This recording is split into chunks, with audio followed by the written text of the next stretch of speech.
I'm going to start with Rosemary because I always start with Rosemary.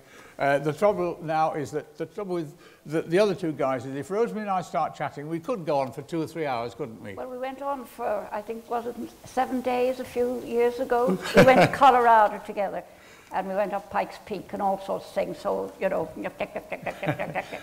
So let me first of all say, Rosemary, you have a story to tell which could take 15 minutes about your adventures on this event, because I think I'm not leading too many down people, too many blind alleys, to say that you're one of the few people in the world who's been over the Khyber Pass backwards, and you're going to tell us why in a few minutes. Rosemary, did you even set out to do the London-Sydney Marathon, or were you invited at quite a late stage? No, I was invited early on by Ford, F-O-R-D. We won't mention the name again. Well, we're sorry about that, but we're all big boys and girls here. Yes. No, I was asked to do it, and, you know, like anything I'm asked to do, I sort of jump at it and say, yes, yes, yes. And then I think about it and I say, do I really want to go 12,000 miles through Afghanistan and Pakistan and all these funny places? And I said, yes, because everybody else was doing it.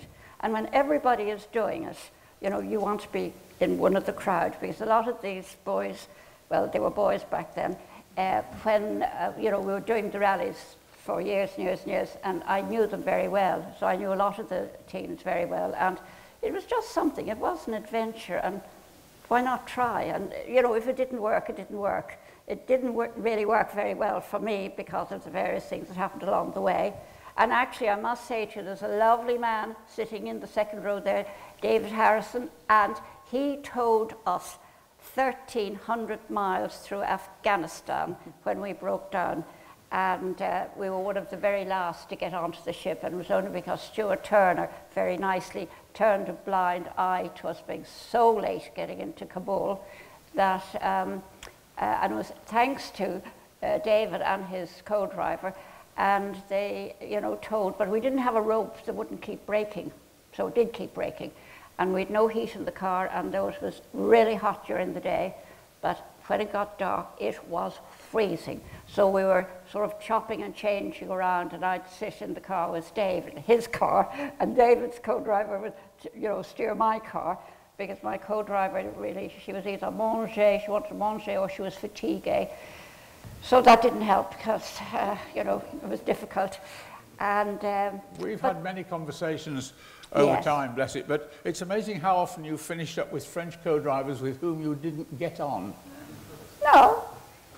I mean, no, I don't know where he gets these funny stories. Where did you get that? You told me. No, I didn't get on with that one because she didn't want to come with me because she didn't like Ford and she didn't like me and she didn't like right-hand drive cars. Not a good start. It wasn't my fault. It was Henry Taylor, who was at that stage competition manager, and he had picked her to come with me. And I mean, I would have picked my own co-driver, and we had great fun most of the What other French person did I not get on with? Well, the one I nearly jumped over the cliff. No, I got on very well with her, but she will bite me afterwards, trust me. Tell me another one. That's I only enough. had two. That two's enough, isn't it? No, she was, no, that's not fair. Hang on, let's get back to the subject. How much training did you do beforehand? I don't mean training, physical training. Yeah, did you do any of the practicing? Training. We did physical training. We went to an army barracks. David, where was that? Nuneaton. And we had to run up and down ropes. I have the photographs. Oh, good. But no, we did. But I mean, we were told we should have done a lot of training and, you know, walking and eating all the right food. But we didn't. We had no idea what 12,000 miles was going to be like across deserts and one place and another. You know, you just say, this will be great fun. Which it was. Most of the time it was great fun. But you presumably didn't have time to do any recceing, No, we didn't. Survey. No, not at all. Mm-hmm. No, not at all.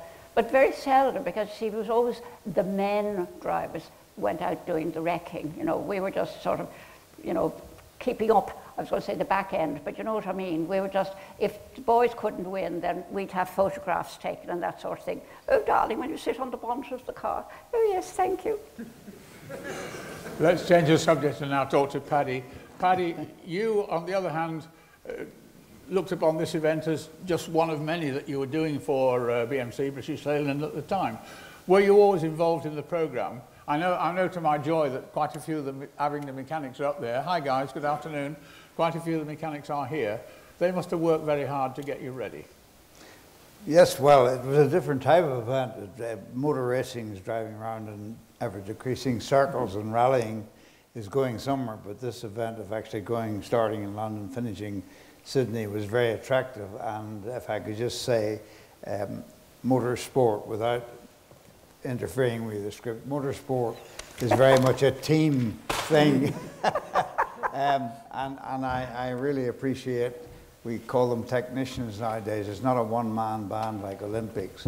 And co-drivers and car and driver all combined, and if you're in the right place at the right time, you get success. So I've never stopped being grateful to the guys in Abingdon for making my life and Alec's possible. Thank you. You notice you got out of the question straight away there.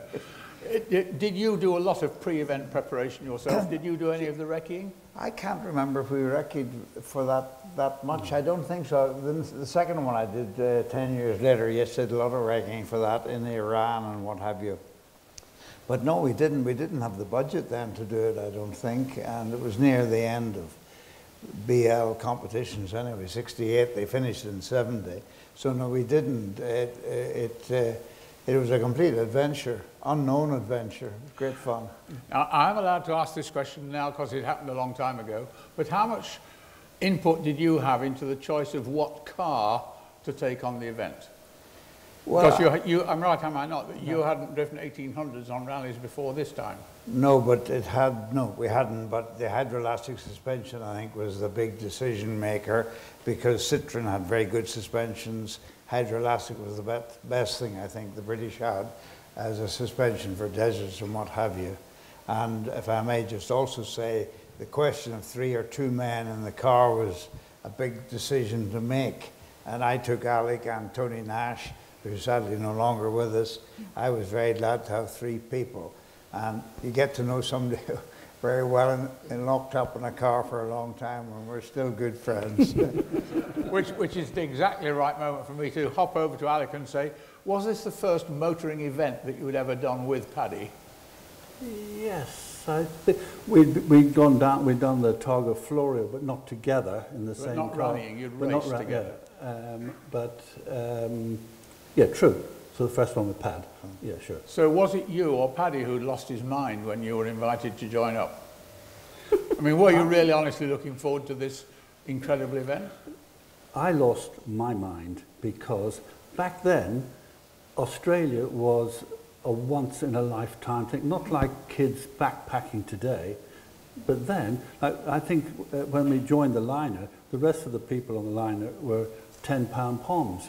You never, ever, I mean, it was the early days of 707s and so on, so it was, I mean, what an opportunity, you know, at that age.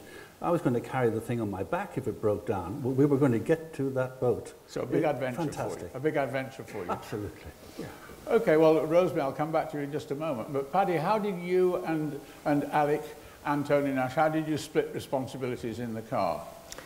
Well, Tony was a wonderful co-driver, good driver and very good navigator. Alec was a very good mechanic. I mean, he's a technician, ex-Austin apprentice, very good in SU carburetors.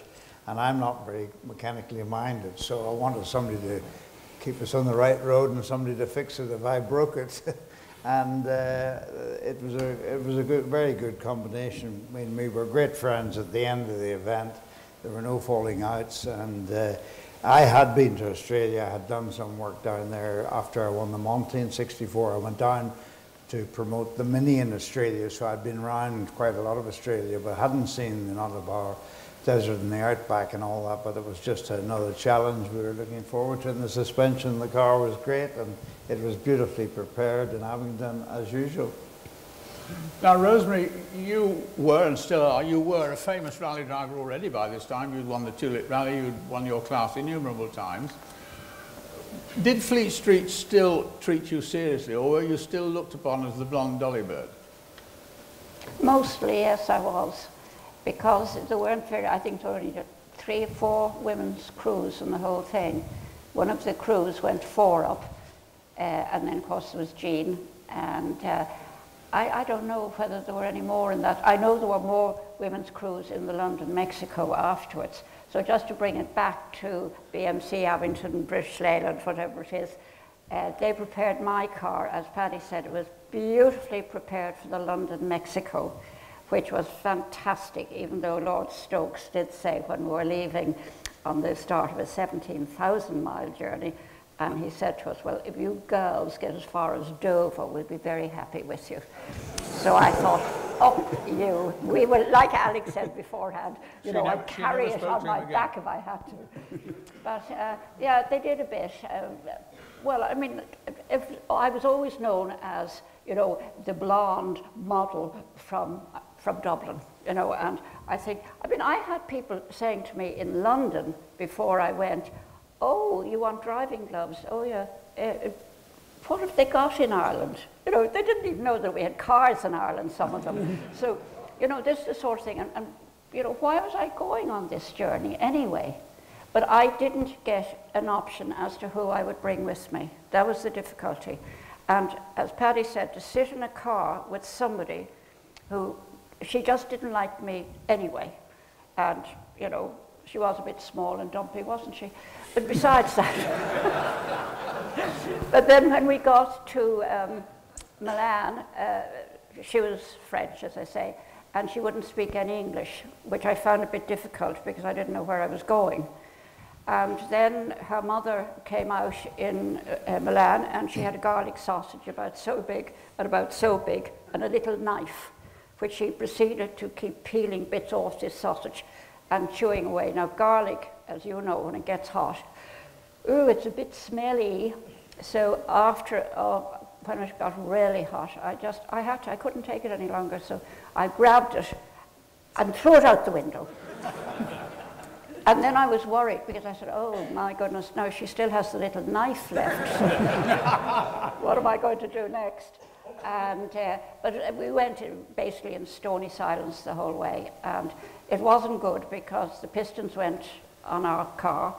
And as I say, David had to tow us right down into Kabul. And then when we got as far as the Khyber Pass, the only way we could get over it was to go in reverse. And that was, I still have a crick in my neck. It was hard going.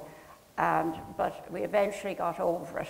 But we dropped so far down the ratings at that stage. But the team manager said that, you know, once we got down to Bombay, he would have all the spare parts flown out in the jet. And so arrived, probably we were about the last one into Bombay. And I said to him, now, where are all the spare parts that fit, you know, put the pistons in. Now, quite a few of the other Fords had gone out with piston trouble because they were too highly, sort of, what do they do? You know, they were sort of more like racing engines. Sorry, I don't know anything about cars, by the way. Compression ratio. So you can drive them a bit, though. No, but, you know, a wheel at each corner and one in the middle. But anyway, Henry said, oh, you wanted some pistons or something, yes. Oh, no, because we had too many press people and we had to bring out the champagne and so on. So I had to continue from down to Perth to Fremantle and then go the whole way across the Nullarbor, chug, chug, chug, chug, chug, chug, chug. And it was very difficult to cross in the sand and the dust and everything else. And then we got to a place and it was just a slight little hill like so down the far side, and of all things was called Broken Hill. And we got there, and Jack Hemsley, who was, I think, sort of head of the RAC, excuse me, and there were a whole lot of people around, and they'd heard all the problems we'd been having. And I said, we can't, it wouldn't go, it just wouldn't go up. That was only like that, and down the far side. And Jack said, oh, well, they can't push you. You'll have to wait till the last car goes through. And we were sitting on the side of the road. Now, we'd made up a lot of time at that stage, a lot of time. But anyway, and he wouldn't let us get pushed across the little hill. And eventually, you know, after about an hour and a half or 2 hours, and he said, oh, you better go on now. There doesn't seem to be any more cars coming. I thought it was so mean because he knew, and I was in tears. I wanted to go on. And they were all ready to push me. They were lovely. The Australians are lovely. I really enjoyed it. But anyway, so there you are. But we eventually got there. And I think, well, no, we weren't quite last. But anyway, I have one of those finishers, you know, the little thing you showed up here. Very important. So I have one of those. So if anybody wants to buy one, going cheaply. Anyway. Paddy, you and I, bless you, I've interviewed you many times over the years, and it's always a joy. You admitted to me more than once that winning the Monte Carlo round in the Mini changed your life. The problem is that it made you the, if you like, the focus of press attention ever after. Did you effectively start this event as the Fleet Street favourite? Do you think? Oh, I mean, be honest, you must have been pretty high up. Well, yeah, we were, the BMC Mini had won everything, which was great, but we were losing ground in those days. The Ford Cortina, in about 78, I think, was starting because of the higher ground clearance, bigger wheels, and Roger Clark and wonderful drivers like that. No, I wouldn't say we started as favourite. One thing I forgot to say, the other reason I took Alec with me is because we were told that if we got into trouble in Afghanistan and then you needed a gun in the car because you might get some gangsters wanting to take the car over. So Alec was able to borrow a gun from a policeman in Dublin. So we had a revolver.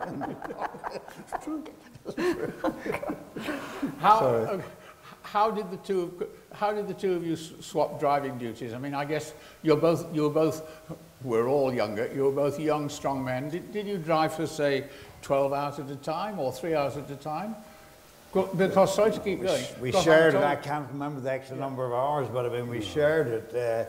Alec was a very good driver. We were all good drivers, but Tony concentrated on keeping us on the right road and managing. He was the office manager in the car, Tony Nash, and Alec was also kept all the girls round. When we stopped, all the girls always ran round the inside of the car. And not my side, which annoyed me particularly. He hasn't stopped smiling since, you notice. No, that's because they didn't realise we were in a right-hand drive car. They went to the wrong side, Paddy. But I'm right, am I not, that the event turned out to be not quite as demanding, certainly in Europe and the Middle East. The event was not nearly as demanding in terms of time schedule as it might have been. There was a clip there on the film that said people were arriving in, was it in Tehran, 10 hours early? Roger Clark used to say that he got more sleep on that event than he would normally do at home. It was the unknown part of it, though. That was, I mean, rallying in those days, you didn't know what was round the next corner, what the next stage, and there was no communications. That was the eerie thing about rallying, and you weren't sure that if there were going to be mechanics there to meet you, that they had got there. You didn't know anything. You didn't know how other people were doing. So it was a great adventure from that point of view. Let me just break out for a minute. Bill, I'm not going to bring you up now, but I'm going to bring Bill Price up after the second half of the film. Had you put an enormous amount of planning in by then in terms of time scheduling and rest periods and things like it? Not any time scheduling there because we'd had a crew of co-drivers who did a reconnaissance from London to Bombay, and Henry Liddon ended up handwriting the navigational road book, and that was really, I think, the only preparation that we did. I'm sure there was no attempt to do any fast runs over the stage from the Sivas to Erzincan, for example, or that rough Lataban Pass. I don't think they practiced that because it was a really rough road and it was going to be as fast as you could go without breaking the car. We'll talk to you about this in some length when I bring you up on stage later. So, Paddy, you hadn't rallied the 1800 before, had you? I mean, it was a great big car interior. Was it very comfortable? Had you done anything special like putting beds into it? Well, it's a big car and there were three of us and we were all younger and smaller then, and it was very comfortable. And I remember on the pass, the Khyber Pass, I think it was, there was a stage in downhill on the loose. There was nothing quicker. It was a marvellous car, but it lacked power uphill. like all front engine little cars do, front wheel drive. Mini was no good up hills, and it was no good up hills, but it was very good on the level, and very wide, very safe. It handled beautifully, and just beautifully built. I mean, very reliable. I'm going to ask Rosemary now the unanswerable question. When you broke down, before Hugh came along, sorry, David, sorry. When you broke down, were you not tempted to say, that's it, I'm going home? Because whenever I honestly tell you this, on British rallies, whenever I saw Rosemary on a British rally in the 60s, she always said in her handbag she carried a railway timetable so that she could get home from anywhere that she broke down. But I mean, were you not tempted just to retire then and there rather than be dragged all the way across Afghanistan? Excuse me, my name is Rosemary Smith. Right. Where are you getting all these fucking timetable? I never did. I said I carried my 90. In case I did break down, so I could go to a nice hotel and... No, I didn't agree with breaking down at all. And very few rallies actually I broke down on, believe it or not. So had you been, I mean, the engine let go, as you said, in your car on the event, you were sort of there, you were stranded at the side of the road, and along came David. Was it just simple as that? Well, yes, he did come along, but unfortunately when it did break down, all these camels came out of the sand dunes, and I look up and all I can see these enormous camels around it, all these people with the long things and the things around their head. And they surrounded the car, and camels are very tall. They really are. I didn't realise just how tall, especially when you're sitting in a car and you're looking up at them. And this man got down off one of the camels, and in very good English he said, "What are you doing around here?" And I tried to explain, but it was a bit difficult. And he said, "Have you got anything in the car?" And at this stage, a lot of the other men had got off their camels, and they were surrounding the car, and I had nothing. And they were long hair then, they were pulling it out by the handful. Lucette, who was beside me, all she was doing was, oh, shut up. But anyway, so I said, well, now, all I had was little cans of oil in the boot of the car. And I said, well, that's it now. And I opened the boot and I said to somebody, would you, to one of them, will you have something? Here's a can. I don't know what I thought they were going to do with a can of oil, but anyway. So they thought it was Coca-Cola, so they were taking it. And then they suddenly realised that this was not for drinking. And what they did then was, I don't know, I was really quite scared at this stage. It was very, very, 100 and something degrees. And it was sizzling, the road was sizzling. Now I thought that I heard in the background a gun firing, but David assured me afterwards they did not have a gun in the car. But when I looked around to see this other car coming, and suddenly they came up the road behind, and I thought, thank heavens. So when I turned around again, you wouldn't have known that the camels or anything had been there except for the camel droppings all around the car. And I was really, actually, I was scared at that stage. But anyway, they came galloping in their car because it was still going very well. And then very kindly they said, see, they were the British Army, so they were going to make sure we were safe, weren't you? But they were brilliant, and I thank you very much. We'll talk to him about that, of course, afterwards. So, Paddy, by comparison, Alec and you had a rather, what shall we say, uneventful first half, didn't you, to Bombay, because you were well and truly up among the leaders, and you were quick, except on those two stages which were impossible. You must have been feeling quite cocky when you got to Bombay.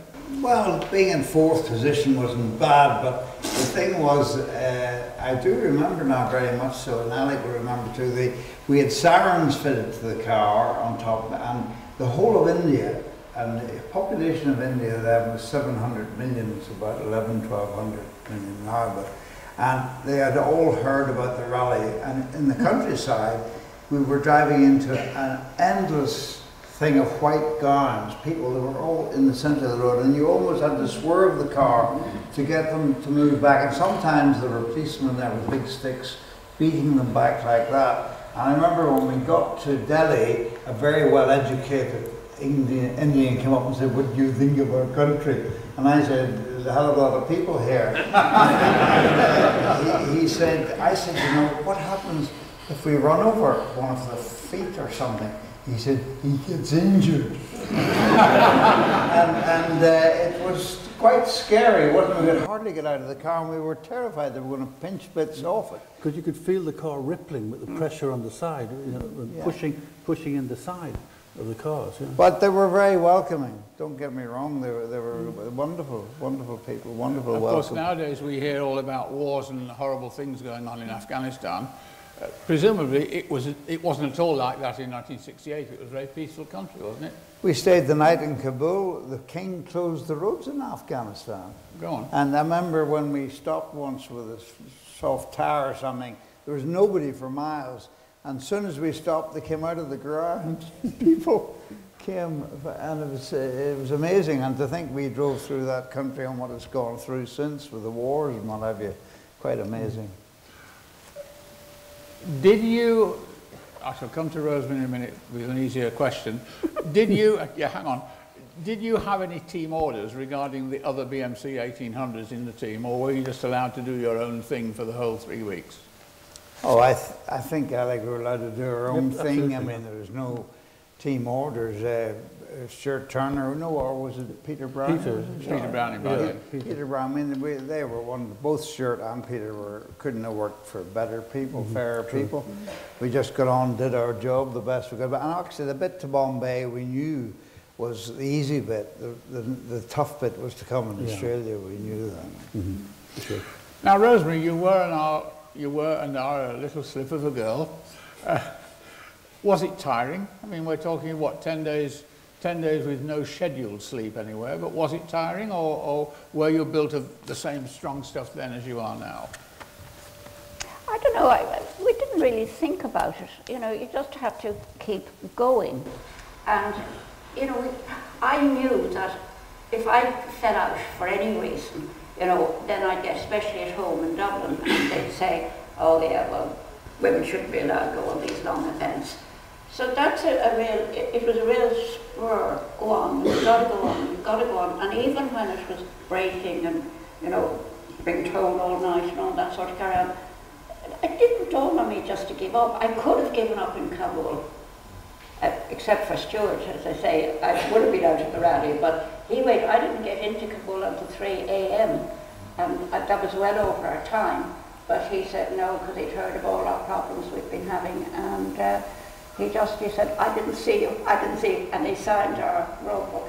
He was brilliant. I loved Stuart. I shouldn't say loved, I loved him. He's not here, is he? No. No, pity. He sends his apologies, he's at Castle Coombe today. Oh yes, a lot of them are, aren't they? Oh dear. So, Alec, when you had finished this event, and we'll come to the, shall we say, very exciting last 2 or 3 days in which you were involved with Paddy, were you ever tempted to take up rallying as a sort of full-time business? Because you were into motor racing at the time, really, weren't you? Yeah, but this was total madness because, but I was really lucky to go with our hero here, obviously in a competitive car. So, and with the car that we had and the help, and to be, you might say, to be in one of the top 20 cars, because to be fair, privateers, just if there were 100 entries, it was only the works cars that were going to win. That might sound very bolshy and so on, but to be, and then to have an opportunity to go with Pad, you know, that's, what is it, boys' own stuff, and it's a fantastic opportunity. So didn't you think afterwards, I mean, it all rubs off, didn't you think afterwards, well, if we could do that, I could do it? Were you never tempted? Well, it is a bit of a problem, because when you see him driving along, you think, oh, that's easy. You know? But anybody who's doing the job properly makes it look easy. You know? The main problem actually was that he was a Dublin Protestant and I was a Northern Irish Catholic. So how many Sundays and how many Fridays were involved? But when we start saying prayers, one of us is going to get it right. So Alec was European champion racing in minis. So he wasn't tempted to become the big rally driver? No, he just wanted to drive around in circles all the time. He did rally a lot in Ireland, if you remember. Yeah, and I used to beat him, and it was great. That's the only reason I'm mentioning it.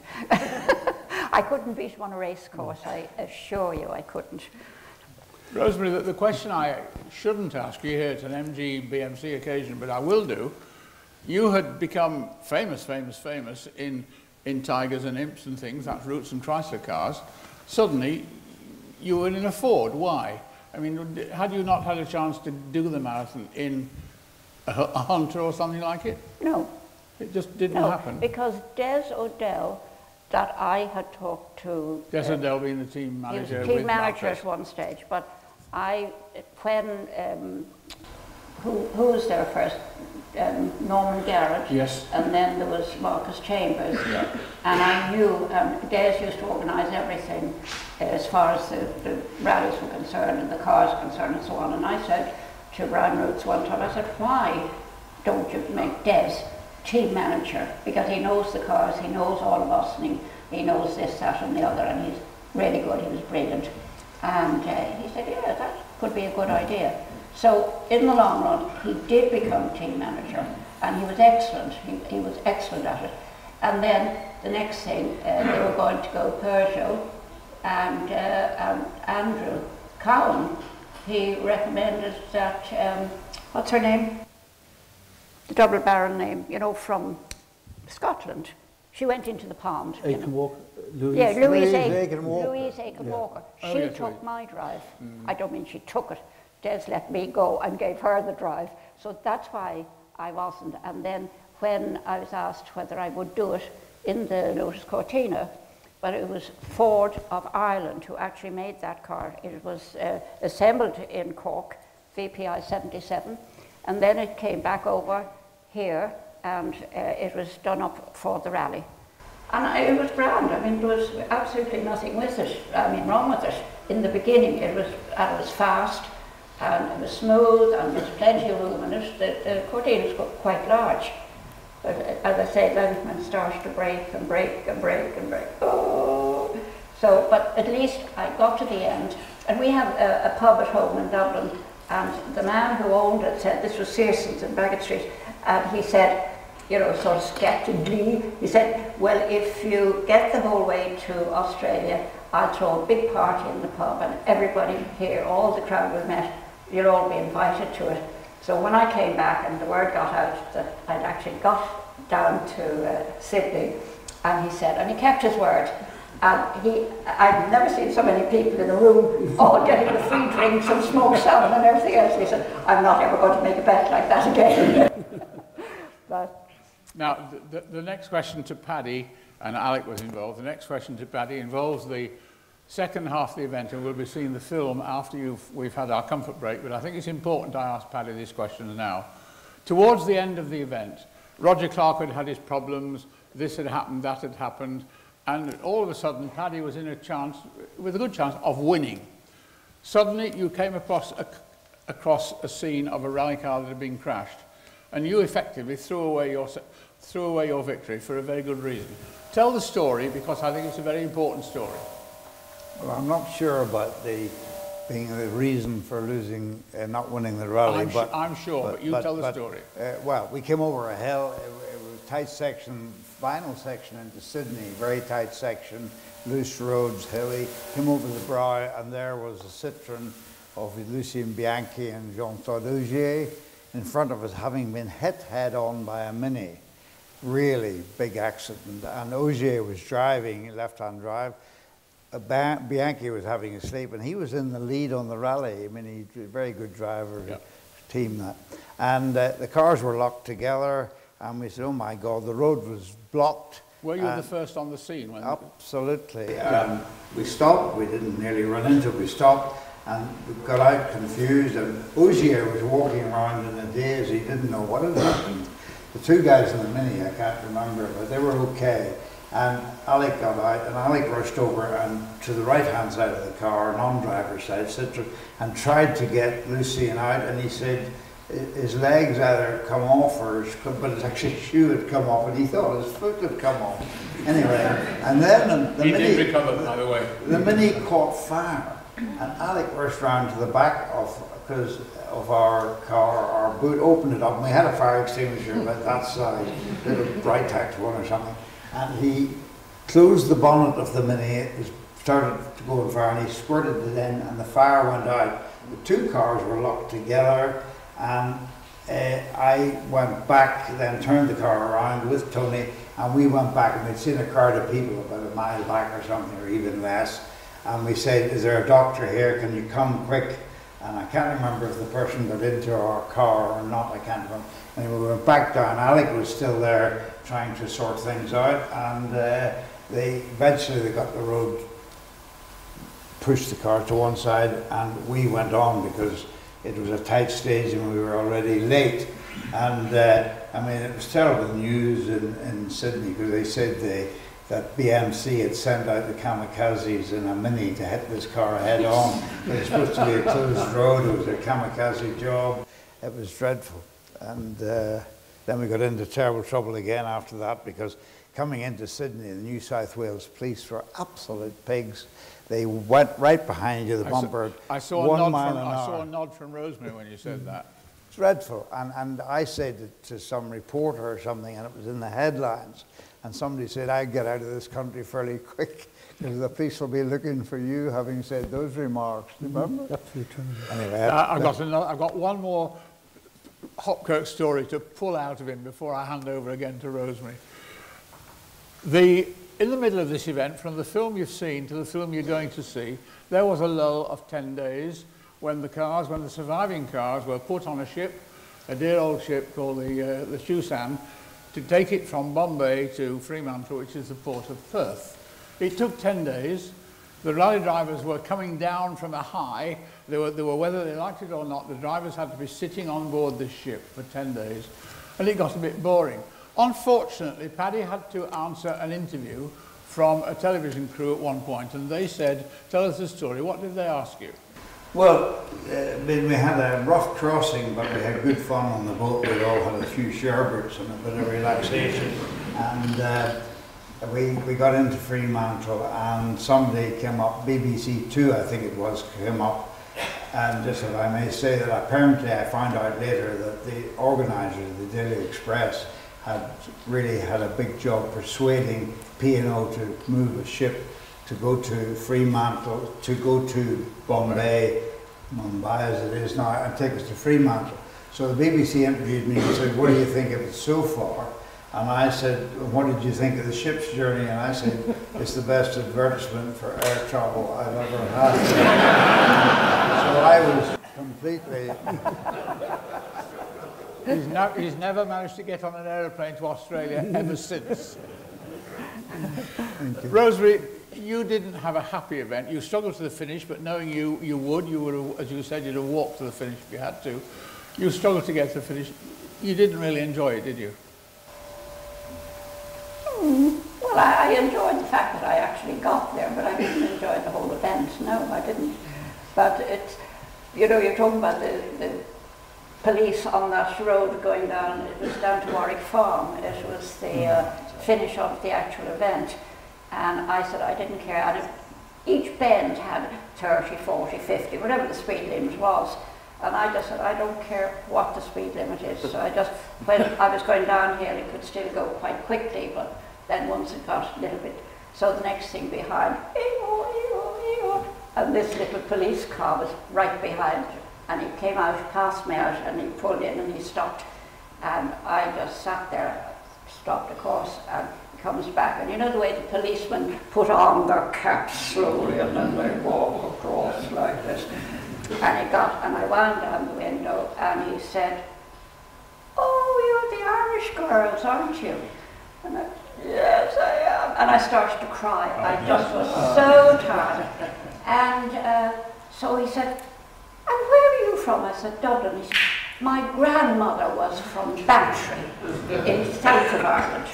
So I said, oh, and he said, listen, I'm going out of my territory, but don't worry, I'll go in front of you and I'll have the siren going and you just follow me. And he led us for about 40 odd miles all the way down into Warwick Farm. And when we got into Warwick Farm, a lot of people had already gone, but we were late, very late. And I never saw him again to say thank you. I did send a short letter to, what was the Sydney Telegraph or something, just saying, if the policeman who led me in reads this, just say thank you. I didn't see him at the end, but I never heard any more again. But no, Australia is a fabulous place. It is fabulous. But anyway. Maybe he's here. Oh, he's up there. Hello. I'd say he's dead and buried, unfortunately. But anyway. Alec, you've been lifelong friends with Paddy, both before and after this event. Did you ever go on a rally with him again, or did you just race together occasionally? Yes, we did. We won the Pirelli Marathon, didn't we? In the Mini. Yes. Oh my goodness, we're coming forward 20 years. Yes, of course you did. So you never got over this disease after all? No, not really, not really. But also because at that time, you see, with BMC or Leyland were, you know, you could say in decline, and Ford were, you know, and had the Escort following straight on from the Lotus Cortina and so on. Mm-hmm. So it was opportunity as well. I think the nice thing about Alec, I get fed up with people who think they're terribly important and take themselves too seriously. And we never did. We always had very good fun, although we tried to do a good job. So, after the event, Paddy, this was obviously coming towards the end of not your BMC contract, but that was the end of your very active period, because in '69 you did very little, did you? But I'm told, and I hope I got it right, that you then went to a party somewhere in London in 1969 and met someone who said, my name is Wilton Dixon, I hear you're a rally driver, what's a rally? And you're responsible for, go on, tell me the story, it's important. Well, it's Wilton's dead now, but it was a press party in an advertising agency that my wife, Jenny, worked for, and I went, and he said, this Australian said, oh, I'm Australian, he said, and what's a rally? And I said, we'd just done this thing from London to Sydney and across, and he said, well, why don't we do a World Cup rally? And I said, yes, have another drink. And then he did it, and so he actually ended up being the man behind the London to Mexico, which Rosemary did as well. And Wilton was a great guy. So Paddy Hopkirk was responsible for London-Sydney, on which, by the way, Miss Smith did rather well, didn't you? You did rather well on London-Sydney. We're getting off the subject, but I don't care, because you went with two girls. There were three of you, weren't there, in the car? Yeah, there was Alice Robson. You went on London, Mexico, as it was the World Cup rally, with two girls that you didn't really know very well, and yet you did. But you didn't do many. You didn't do many events with either of those two. Yes, I did. Go on. For years. Not the French girl. Yes, Jeanette Derolo. Oh yeah, I did quite a lot with her. And Alice Watson. Yeah, we went three up, and it was in. This was the Maxi, the 1475. Of course, the men all had the 1800s. But you see, that's what being a woman does for you. Doesn't get you the best cars. But anyway. No, that was interesting. That was 17,000 miles, and it really was. It was a hard grind. It was 5,000 around Europe, and then we went across to Rio. We flew out to Rio, and the cars came out on a boat. Or how did they come out? They came out on a boat, didn't they? I don't know. Yes. Yes, good. You see, it's all a long time ago. I mean, this is like something that you've read somewhere, but you don't really remember it too well. But I do remember that one because we had everything from bandits stopping us on the sides of mountains, and all sorts of things. My co-driver Alice, she was bitten by cactus flies and she was unconscious for 2 days in the car, and we had to strap her in because if she'd left the car for if we got her to hospital, we would have been out of the event, and this was only about 5,000 miles from the end. So we just strapped her into the back of it and said, well, we'll hope for the best. Well, she was wonderful. I mean, she was absolutely wonderful girl. And I knew she would have wanted to have come with us even, you know, and I couldn't just say, well, we dump her in hospital and then that'll be the end of it. So anyway, we strapped her into the back of the car, and she was actually unconscious for 2 days. But we got down into Peru, and when we got to the top of the mountain, going down into Lima, wasn't it? Yes. And if you went down it one day, and then the trucks came up the following day, you know, so you had to be there before 12 midnight, because if you weren't, then you couldn't go until the next day. So I said to the man, he was a guard at the top of this mountain, and I said, but we've got to get down, you know, she's sick, she's in the back of the car. Oh, we don't care, we don't care. And there was a barrier across. And I thought, well, now what do we do? So I thought, I know. So I reversed. Now, let me explain. We had a big, sort of like a kangaroo bar across the front of the car. I mean, Bill, you'll remember, you were on that trip. And then Ray, no, not you, Bill Price was there. Hello, Bill. And so we just, I decided the only way to get was to drive through the barrier. So we did, and it smashed in bits. And we started down the mountain, and Jeanette was in the passenger seat, and I was driving, and she had a foot horn, and we had about 5 rows of lights practically. But we started down, but they must have got word down that these mad women were going down the mountain. So they did, there were only a few trucks got up some of the way, and then we got down and we got in, and there was an ambulance waiting for us when we got into the Parc Ferme, and she was lifted out of the car into the ambulance, and away she went. So Jeanette and I went to the hotel, and we said, well, that's going to be the end of it now, you know, we're out of the rally. And about 2 hours before we were due to leave the next night, little knock on the door, and here's little Alice, and all she had on was a hospital gown and 2 little fellas holding her onto the arm, and her little feet were each up in the ground. And now she was only about 6 stone in weight anyway, she was very tiny, and she looked as if she was that size, and she looked that she had a very bad dose of measles, but she was conscious. So we had to, you know, tie her to the back of the car again, and we continued like that right up till we got to San Cristobal, I think, and then we went up to Panama Canal, and we had a great time, and we went driving around the place instead of going to bed as any sensible people would have. But the captain decided he was going to have this fancy dress party. You were on that, Paddy, weren't you? Yes, he was. Yes, were you still on it, or had you fallen out at that stage? No, he finished the event. Go on, I'm telling you, you finished 4th. You're on the stage, you remember. No, I've said enough, sorry. No, but we went and we all got dressed up, and we went dancing on this ship that was going up the Panama Canal, which was absolutely fantastic. Oh, I think I've given up, have I? No, you're fine. Oh. No, we can I hear think you. that somebody's telling me up there, you've said enough now. Pull the plug. I'm saying no more. Alec, I got to ask the question, you're all still very active and very famous in motorsport, but for how long did you continue actually driving after this sort of experience?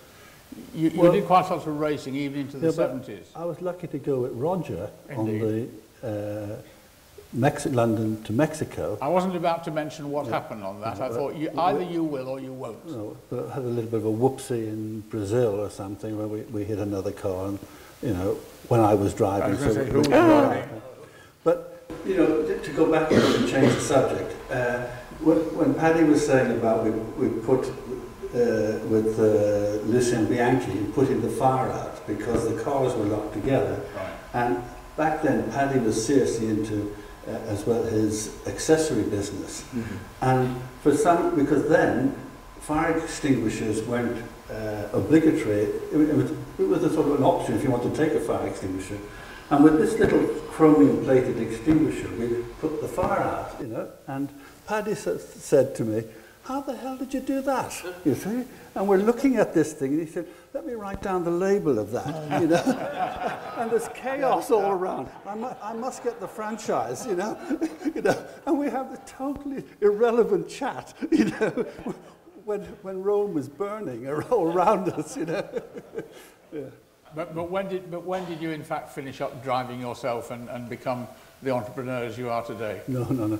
I think I was lucky to I think finished 3rd in Daytona 24-hour race in '78 in a Porsche.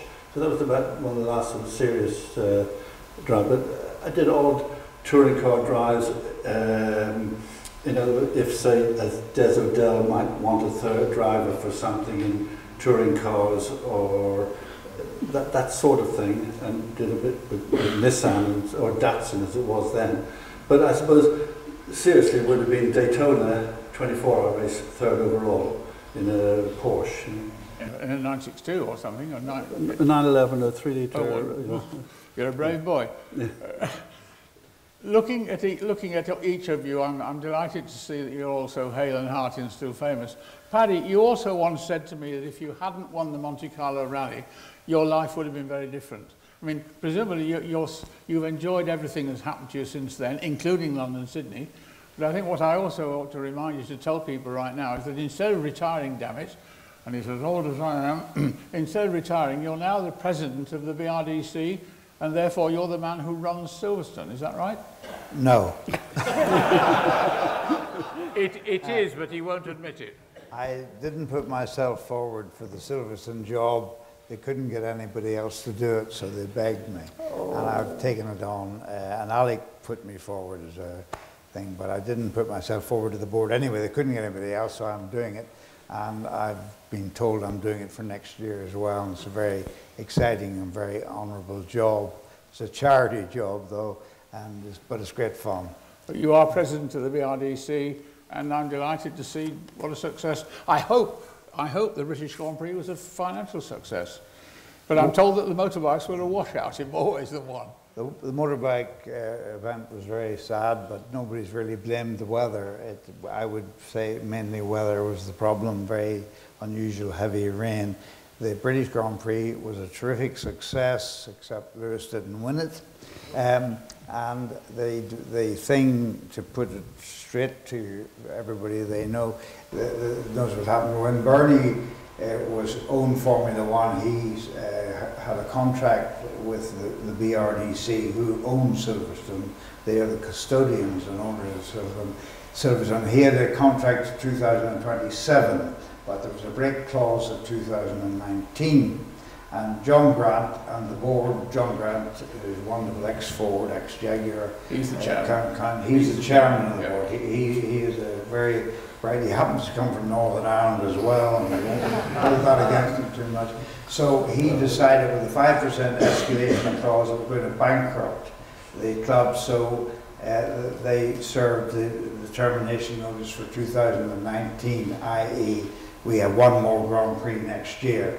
In the meantime, Liberty, a large PR American company, bought Formula One from Bernie Ecclestone, and we served notice. So we're now in negotiations with them whether we continue or not, because we don't want to go bankrupt. And it's a little bit of a poker game, and I hope if they're sensible and we're sensible, that'll happen. We don't want to make we don't want to make big money out. We're not interested in that. We're interested in the sport. And we don't get any money from the government, which is a pity, and I don't think we're going to get any money from the government. But considering there's 70,000 people employed in this area, in motor industry and motor technology, which is now leading the world almost in space travel, it's a great pity. But I hope we'll keep it, but that's what I've been told to say. We're cautiously optimistic, but I don't know. Rosemary, every time I see you, and I don't see you often enough, every time I see you, you're as young and beautiful as ever. Did you ever think when you were 22 and dewy-eyed and everything that you were going to be a very successful motorsport person? Or was it really not on your horizon at the time? No, not at all. Go on. My dad did a little bit of motor racing, but very in an amateur capacity. And then my brother did a bit, so I knew about cars, because on our kitchen table there'd be bits of carburetors and bits of this, and they were just bits of dirty things that I wasn't very keen on anyway. Roger. Mm-hmm. Yeah, there you go. See, I've known Alec longer than I have known any of you, because Alec's mother and father and my mother and father played a lot of golf together. Will I tell them what you said in the car on the way over? Okay. Now this is coming down this morning. He said, do you think you and I could be related in some way? Oh. Did he actually say that? Yes, yes, he did. And he said, you know, my father and your mother were sort of close at one stage. But you're not a Protestant. Turn the sound down. My own dad was. No, my own dad was a Protestant. Yeah, absolutely. Horror. But no, but that is true. No, I didn't. Not at all. No. No. I was a dress designer and I did do a bit of modelling and that sort of thing. But, you know, I mean, cars were just something that went from A to B. But I always liked them. And you know, my dad taught me to drive when I was about 11 in a field with a big old car, and it was just something I liked, and I thought, you know, and then when I got the opportunity to do it, and that was purely through my dress designing, there was one of my customers who came in looking for clothes, and they were sort of, you know, different, put it that way. There were trousers and silky shirts and all this sort of thing. And I said, what are you doing? She said, I'm going rallying. And it was only then that I realised that she was married, she had a boyfriend, and the only way she could see him was to go rallying. So I was the decoy. I went rallying with her, and I went to do the navigation, and she was meant to do the driving, but my navigation to this day is dreadful. So he was trying to get me to read this thing coming down here, How We Get Here. Haha is right. And I was being all, oh yes, now you fork off at the A35 or something, you know, this sort of thing. But anyway, I couldn't. So after the first about 3 miles, we ended in the middle of a gorse bush. This is in Ireland. And the language out of her, and you know, she might as well have been talking double Dutch at that stage, because, like as I say, my father was a very strict Protestant, and bad language did not enter our house. And but anyway, she said, "You get out of this blankety blank car and you drive." And then when we got near the end, she'd drive into the final control, and so it went on like that for a long while, I'd say 6 months anyway, and. You know, then it was found out that I was actually doing the driving and she was navigating, so then it came out that, and that's how it ended. And then I did the Monty one year and I met Norman Garrett, and that was the beginning of the actual sort of, let's just say, professional driving. I think that lovely little man there wants us to wind up, don't you, John? Well, we are going to. The trouble is I can talk to these guys all day and all evening. You know, Anna, come on. We are now approaching the witching hour of what you might call the comfort break. I'm looking at John Watson. I think this could be exactly the right time to say to our 3 lovely guests, that's Rosemary Smith, Paddy Hopkirk, Alec Poole, a huge round of applause. We may be talking to them again.